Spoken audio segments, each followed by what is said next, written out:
compartirles la palabra de Dios para todos nosotros en este día, en la epístola del apóstol San Pablo a los Efesios, en el capítulo 1, versículo 7 en adelante, algunos versículos que quiero compartirles en esta hora. Y dice así la palabra de Dios: en quien tenemos redención por su sangre, el perdón de pecados, según las riquezas de su gracia, que hizo sobreabundar para con nosotros en toda sabiduría e inteligencia, dándonos a conocer el misterio de su voluntad, según su beneplácito, el cual se había propuesto en sí mismo de reunir todas las cosas en Cristo, en la dispensación del cumplimiento de los tiempos, así las que están en los cielos como las que están en la tierra. Versículo 11. En él asimismo tuvimos herencia, habiendo sido predestinados conforme al propósito del que hace todas las cosas, según el designio de su voluntad, a fin de que seamos para alabanza de su gloria, nosotros los que primeramente esperábamos en Cristo. Amén. Que por la palabra de Dios seamos bendecidos en esta hora. ¡Cuán rico eres! Hoy quiero compartirles las bendiciones que recibimos de parte de nuestro Señor. Días atrás compartí la palabra de Dios basada en las bendiciones que obtenemos del Padre. Hoy las bendiciones que obtenemos del Hijo. No debemos pensar que cada persona de la deidad trabaja independientemente, porque todos ellos trabajaron unidos para hacer posible nuestra salvación. Pero cada persona de la deidad tiene un ministerio especial que realizar, un depósito espiritual especial que hacer en nuestra vida. La primera bendición que hoy quiero compartirles de parte del Señor hacia nosotros está basada aquí en el versículo 7 que hemos leído al iniciar el versículo 7 de este capítulo. Él nos ha redimido. Él nos ha redimido. Esta es la primera bendición que obtenemos de Jesús, que Él nos ha redimido. Redimir significa comprar, liberar por medio de un pago de un precio. Había alrededor de 6 millones de esclavos en el Imperio Romano, quienes a menudo eran comprados y al mismo tiempo vendidos como muebles. Pero un hombre podía comprar un esclavo y al mismo tiempo podía liberarlo. Y esto fue lo que hizo entonces Jesús por nosotros. Él nos compró y nos hizo libre. El apóstol Pedro escribe en su primera carta, allí en el capítulo 1, versículos 18 y 19, el precio, nos menciona ahí el precio que Jesús pagó por nosotros. El precio fue su preciosa sangre. Dice Pedro en esta carta: sabiendo que fuiste rescatado, dice, no con cosas corruptibles como oro, plata, sino con la sangre preciosa de Jesús. Es el precio que pagó Jesús para redimirnos a cada uno de nosotros. Esto también significa que somos libres de la ley. En Gálatas, San Pablo, en el capítulo 5, versículo 1, está enseñando esta profunda verdad, que significa que somos libres de la ley. Decía él a los hermanos de Gálatas: estad pues firme en la libertad con que Cristo nos hizo libre. Es un llamado para todos nosotros a mantenernos firmes en esta libertad, en esta verdad que es Cristo nuestro Señor. Esto también significa, cuando Cristo nos ha redimido, nos ha comprado y nos ha hecho libres, significa que somos libres ahora del pecado. San Pablo hace una bonita ponencia allí en Romanos capítulo 6 y inicia este capítulo en el versículo 1 instalando algunas preguntas. Y él dice: ¿qué pues diremos?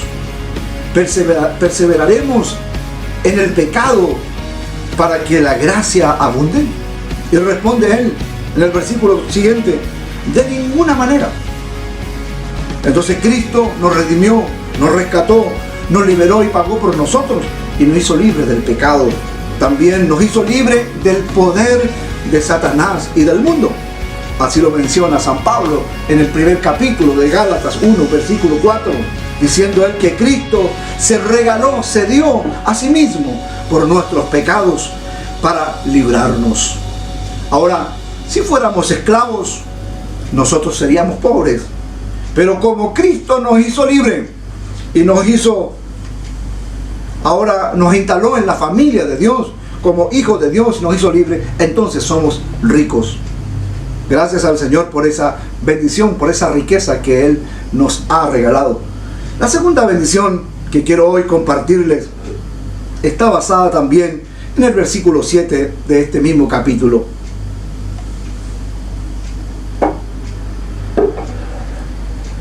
Él nos ha perdonado. Dice el versículo, nos habla del perdón. Por su sangre, dice, el perdón de pecados según la riqueza de su gracia. Entonces la segunda bendición que recibimos de nuestro Señor es el perdón, porque Él nos ha perdonado. La palabra perdonar significa llevar fuera. Esto nos recuerda el ritual judío en el día de la expiación, allí citada en Levíticos capítulo 16. En primer lugar, el sacerdote tomaba uno de los dos machos cabríos y esparcía su sangre ante Dios en el propiciatorio. Luego confesaba los pecados de Israel sobre el otro macho cabrío vivo y lo llevaba a este macho cabrío al desierto para que se perdiese. Cristo murió para llevar nuestros pecados, de manera que nunca más volviéramos a verlos. Eso es lo que hizo Cristo ahora. Él fue el sustituto de este macho cabrío y llevó nuestros pecados de esta manera para que nunca más volviéramos a verlo. En el Evangelio según San Juan, en el capítulo 1, versículo 29, hay una expresión preciosa de Juan el Bautista cuando ve venir al Mesías, y él relata de esta manera, el evangelista, que dice que Juan el Bautista vio que venía Jesús, venía hacia él, y él dijo: he aquí el Cordero de Dios que quita el pecado del mundo. ¡Qué preciosa expresión!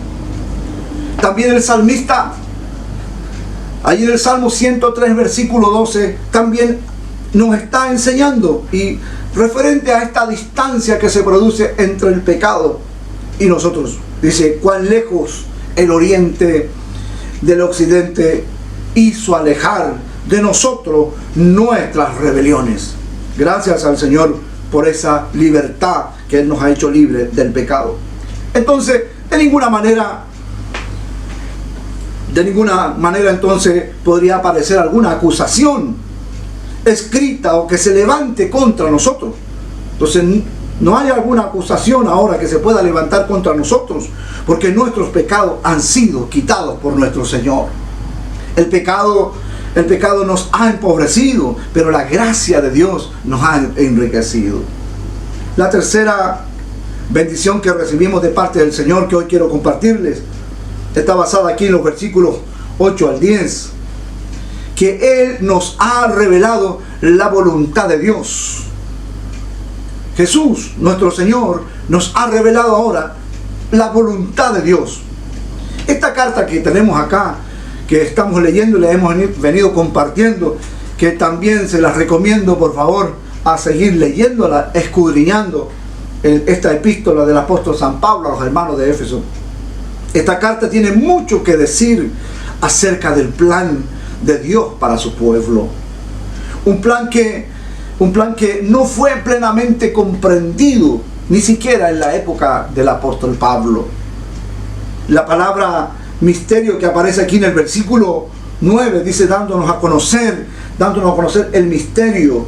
La palabra misterio no tiene nada que ver con lo misterioso, sino que significa un secreto sagrado, antes oculto, pero que ahora es revelado al pueblo de Dios. Es decir, es revelado a usted y a mí.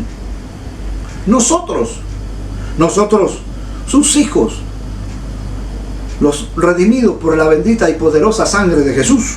Somos ahora el círculo, pasamos a pertenecer a este círculo íntimo de Dios, que nos permite ahora Él tener parte, poder participar en este misterio en donde Dios un día, dice la Escritura que hemos leído, unirá todas las cosas en Cristo Jesús.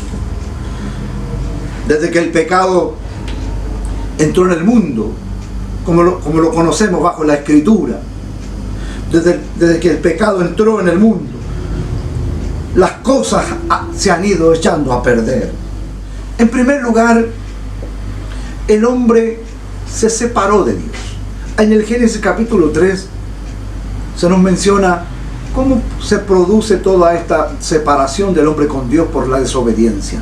Y Dios tiene que ordenar a Adán y a Eva salir del huerto de Edén por la desobediencia. Entonces, en primer lugar, el hombre se separa de Dios, pero luego el hombre se separa del hombre. Allí cuando hay una disputa y termina en un asesinato entre dos hermanos, Caín y Abel, allí en el Génesis capítulo 4, Caín mató entonces a Abel. Y se produce esta separación entre el hombre con el hombre.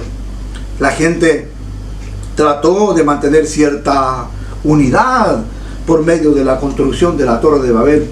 Conocemos esa historia allí en el libro de Génesis, en el capítulo 11, donde ellos empiezan a construir y hacer una torre para llegar al cielo. Entonces la gente intentó tratar de mantener esta unidad por medio de esta construcción, pero Dios los castigó y los esparció por el mundo. Pues entonces, ¿qué tiene que hacer Dios? Dios llamó a Abraham y estableció una diferencia entre el judío y el gentil. Y esta diferencia se mantuvo hasta cuando Cristo viene, se hace carne y habitó entre los hombres, como dice la Escritura, y fue a la cruz para abrir ahora un paso nuevo y poder ahora unir y dar salvación a todos. Hasta ese entonces esta diferencia estaba, pero cuando Cristo muere en la cruz, esta diferencia ya es borrada. El pecado, entonces, todo lo dispersa. Pero en Cristo nuestro Señor, la Escritura dice que hemos leído que Dios reunirá todo en la culminación de los tiempos. Y nosotros, considera esto por favor, y nosotros somos parte de este gran programa eterno de Dios. Gracias a Dios por considerarnos que somos parte de este gran programa eterno de Dios. La cuarta y última bendición que quiero compartirles en esta hora está basada en los versículos 11 y 12. Que Él nos ha hecho una herencia. En el versículo 11, aquí en la Reina Valera, dice que en Él asimismo tuvimos herencia. En otra traducción dice que en Él asimismo fuimos hechos una herencia. Me gusta esta traducción. Que en Él fuimos asimismo hechos una herencia. En Cristo tenemos entonces una maravillosa herencia. Pedro, el apóstol, escribe en su primera carta allí, en el capítulo 1, en el versículo 4, y él hace mención de cómo es esta herencia. Y él dice que es una herencia incorruptible. ¡Qué tremenda herencia! Dice que es incontaminada. También menciona que esta herencia es inmarcesible y que está reservada en los cielos para todos nosotros.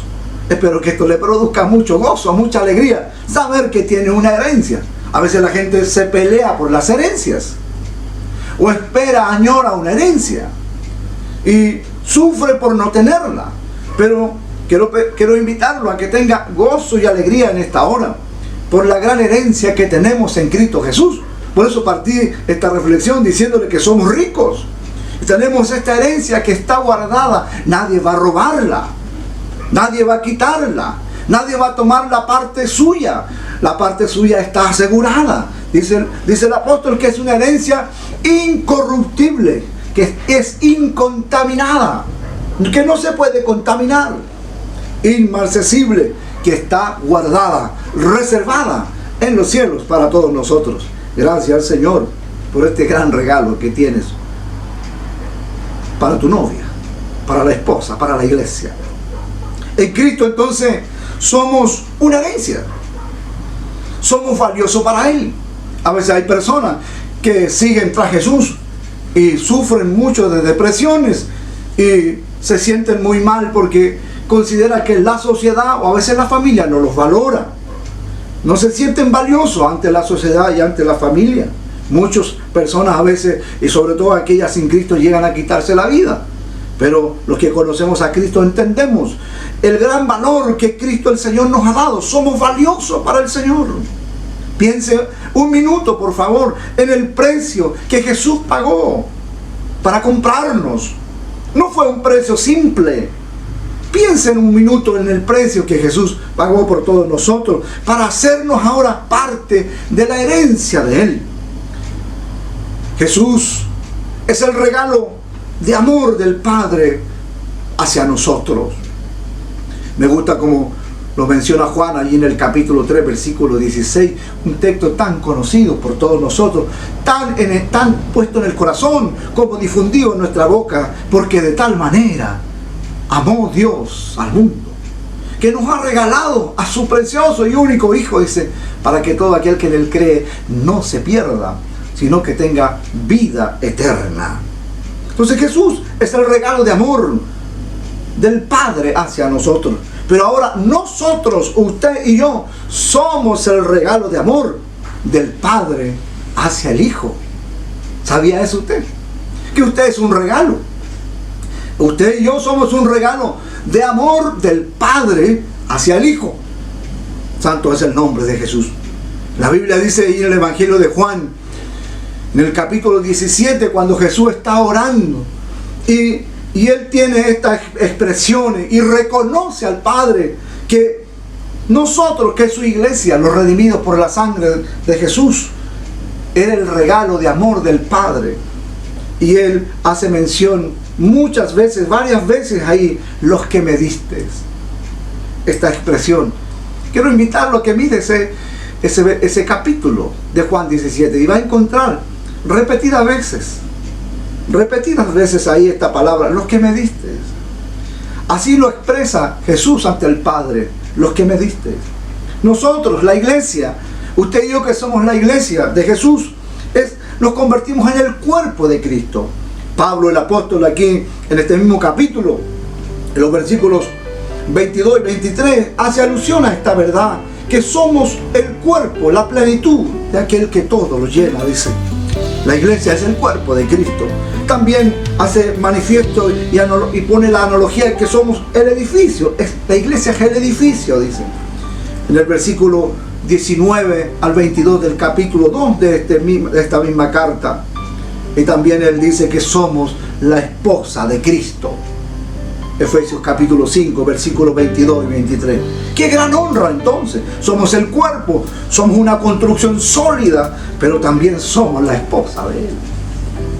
La futura herencia de Cristo, entonces depende, cuando miramos todas estas bendiciones y podemos conectar esta verdad, nos damos cuenta que la bendición y esta futura herencia de Cristo ahora depende de su iglesia.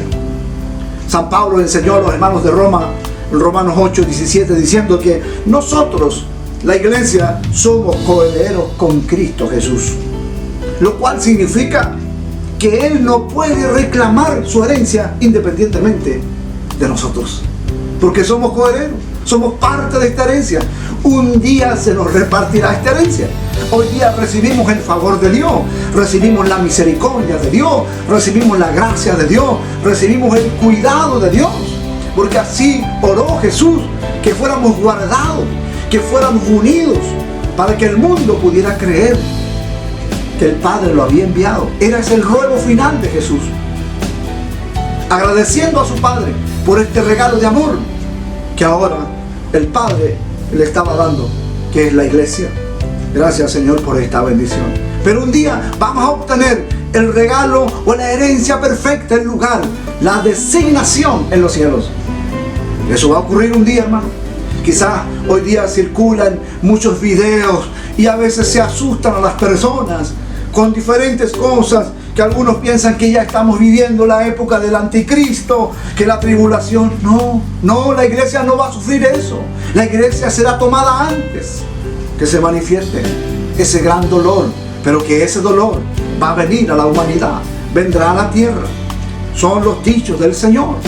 Entonces el Señor nos llevará, como dice, como un ladrón en la noche nos tomará, pero pronto regresará con nosotros, cuando dice la Escritura que todo ojo le verá. Bendito sea el nombre de Jesús. Y llegará un momento donde esta herencia será repartida. Usted y yo somos ricos. Alégrese por eso. Viva como tal. No viva empobrecido de su espíritu, de su alma. Viva contento, viva feliz. Dios tiene control de todas las cosas aquí en la tierra. Todavía estamos aquí, pero un día llegará el momento en que nos llevará para repartirnos esta tan gran bendición, esta herencia que tenemos con Cristo Jesús.